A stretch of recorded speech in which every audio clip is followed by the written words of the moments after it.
Hey guys, welcome back. I am currently in an Airbnb in Denver and I am getting ready to get back on trail, and I am very excited to do that. It feels like no time has gone by and all the time in the world has gone by. It's been, gosh, I guess right at a month since I got off trail, which is crazy to say. If you caught my live Q&A, you would know kind of all the reasons behind that decision, so I will link that here if you haven't been able to check that out, and you can kind of go back and listen to all of that, so I can just kind of more get into where we're at right now and some of my gear updates that I made while I was at home. But yeah, it was a really good time. I got to make it back home for my boyfriend's birthday, which wasn't a surprise because we share each other's location, but it was really nice to be able to make it there. I think like at 11:30, so 30 minutes shy of midnight, I was able to make it. I got to be there for my grandma's 91st birthday. I got to be there and spend time with Buddy, who is still with us. He's doing well, relatively well is relative when you have cancer. But yeah, he's doing okay, as well as my cat Maggie. I feel like Maggie never gets the spotlight because she's wonderful and beautiful, and even though she's gonna be 13 this year, she's still in really good health. So got to spend time with all of my family and friends, and yeah, I got to see my best friend for a little bit. So yeah, it was really good, and I got to make some important gear swaps that I'll go through here in just a second, but I'm very glad that I did it. I was able to rest my ankle, which took about 10 days to feel better and to ease my plantar fasciitis a little bit. I am still dealing with it, especially when I'm on my foot for long periods of time, but I'm just hoping that getting back on trail and kind of getting back into the rhythm of things and continuing to, you know, take care of it, monitor it, that it will be okay. Fingers crossed. Send up prayers, please. But yeah, it was a good time, and I'm glad that I did it. And we actually went up to Pikes Peak yesterday in Colorado Springs, which is at 14,000 feet. And there was only patches of snow up there. So I do have my micro spikes, but I don't know if I'm gonna take them or not at this point. So anyway, let's get into some of my gear swaps that I made while I was at home. I realized that my pack, not just my pack, like my REI pack, but just like the weight of it in general was heavier than I wanted it to be, and I think that's what's contributing to some of my foot pain that I'm having. I am not ultralight by any means, but I do try and be as light as I possibly can. I was just really not wanting to buy a new sleeping bag because I have one and my mom has one. We use Zenbivvies and we love them, and they're wonderful, but they're so expensive.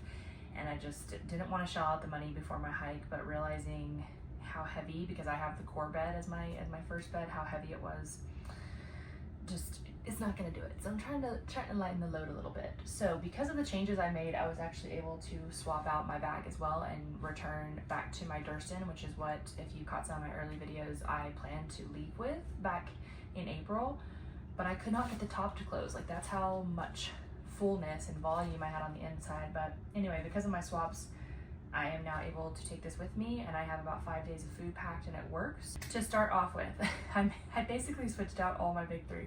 So I switched out to the Durston, as I talked to you guys about in my gear video at the very beginning a few months ago in the spring. This is the Durston Kakwa 55. I'm not going to go into super detail about it, but it's a good pack. It just wasn't working for me when I packed it before I left because of the volume, but now it works, so we're gonna take it out. The only thing I don't really love about these bags versus like something more traditional, like, you know, the REI Flash 55, is that the Flash has the mesh here, and so there's a lot of airflow that happens, so your back isn't as sweaty, and this does not have that mesh here. It just, you have to let this dry out, and it's probably gonna get very stinky. I also switched to the Zenbivvy Ultralight 25 degree. So as I mentioned before, I was carrying the Zenbivvy Core 10 degree bed, and it was beautiful, wonderful, so warm. I was never cold one night. I did wear layers and stuff, but I was never cold. I actually was sometimes a little hot. So we will see how this performs. It packs down so well. The shell is definitely lighter. I mean, I think I shaved a pound by switching to this, so we'll see if I'm warm enough, especially now that I'm gonna be at crazy elevations. And then this is my mom's Zenbivvy Fast sheet that came with hers. This works with this bag just fine. But this is also kind of made of similar material, and it's just much more lightweight than my previous, the one that I have that goes along with the core bed, because this is a half sheet, so it only covers up about half of my bag, whereas my core bed sheet takes up, it's a full length sheet, so it's just a little lighter in that area. So I have not tested this yet, so I will report back on how warm it is. And then my last thing was, I'm not gonna get it out for you guys necessarily because it's basically the exact same thing. It's just the one person, but I switched out my tent as well. As I've told you guys, I bought the Tiger Wall UL2 back in the winter 2022, and I've loved that tent so much. I started with the Durston trekking pole tent, and it's a really great tent as well. Of course, it's much more lightweight because, you know, you're not having to carry tent poles and things like that. But I was just getting tent anxiety every night, and with semi freestanding tents, I don't have that type of anxiety. So I switched that early on when I was back in Silver City. However, because it's a 2-person tent, it's a little over 2 pounds, and the original Tiger Wall UL was, I think this has been discontinued because they have newer versions of it. So on REI it was very affordable, and I bit the bullet and I bought it. And this shaved another pound off of my gear, so I'm really excited about that. I was hoping not to buy another fast sheet that goes along with this, or ground sheet, because I was gonna see if my 2-person would work, and it would work if I wasn't planning to ever use this along with the fly. So that's what I love about the Tiger Wall, is that in a sketchy situation or in rain, I can throw this down, put my tent poles in my fly, and then this can kind of be a temporary quick shelter setup. So if I never planned to do that, my 2-person ground sheet would have been fine, but I do use the grommets on these also to help secure my tent poles. So this was fine. It was only like $50 or something. It wasn't crazy. I have switched out to this new setup, so I have new tent body, fly, ground sheet, and of course tent poles that go along with it. And then I'm continuing just to use my MSR ground stakes. I don't really love the Big Agnes tent stakes that come with the tent, so have those here. But I'm keeping my same sleeping pad that I have just because this is the insulated Nemo tensor, and I figured I'm gonna need that for the last couple 100 miles of Colorado that I have to go.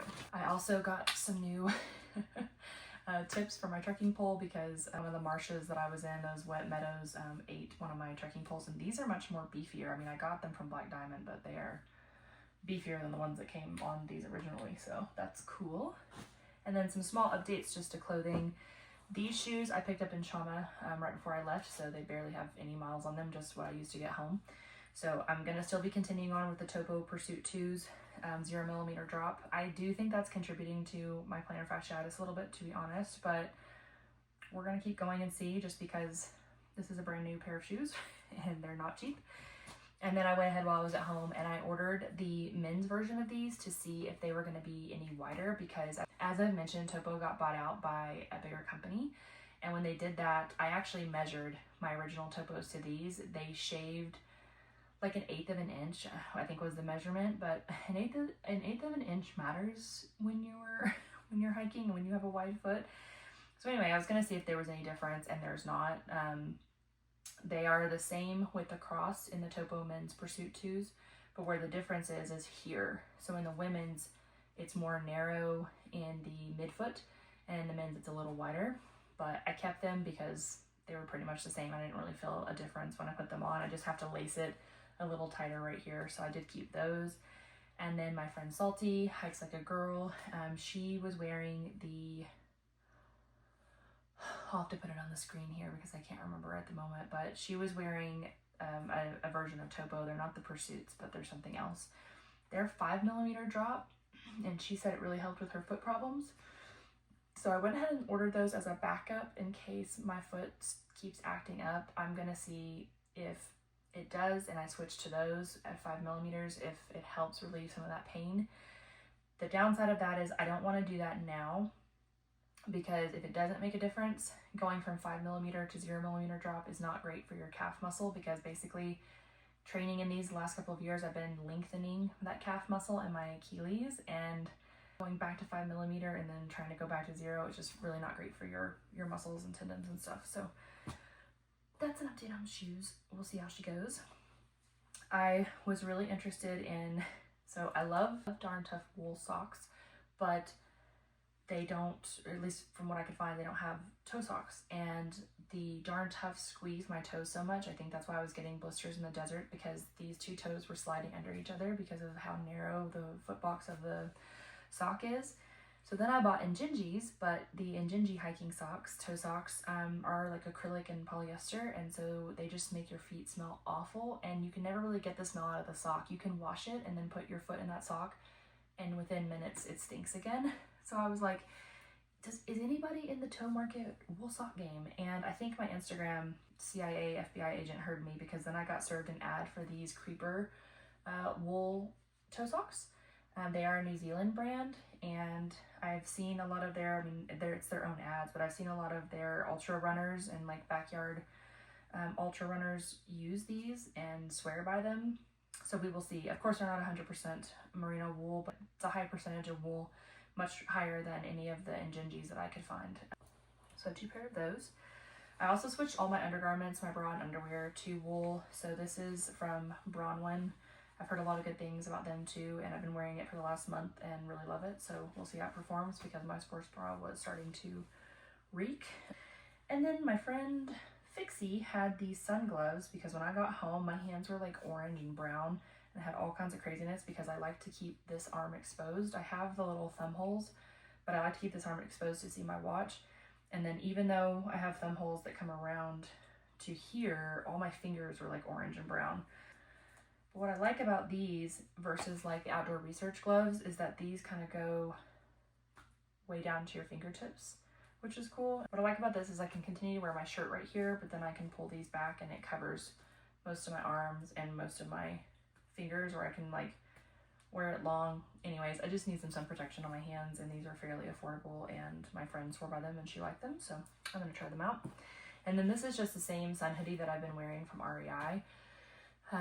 The other 2 that I've kind of gone through already from like holes and just smells, I've had for years, and the quality of this feels not as good as my other 2. They're the exact same shirt, but I don't know if they changed the design a little bit or the fabric that they're using. But anyway, I got this one because I'm wearing holes in the front of my shirt and the back of my shirt like really fast from my backpack and my fanny pack. So those are some of my clothes swaps that I did.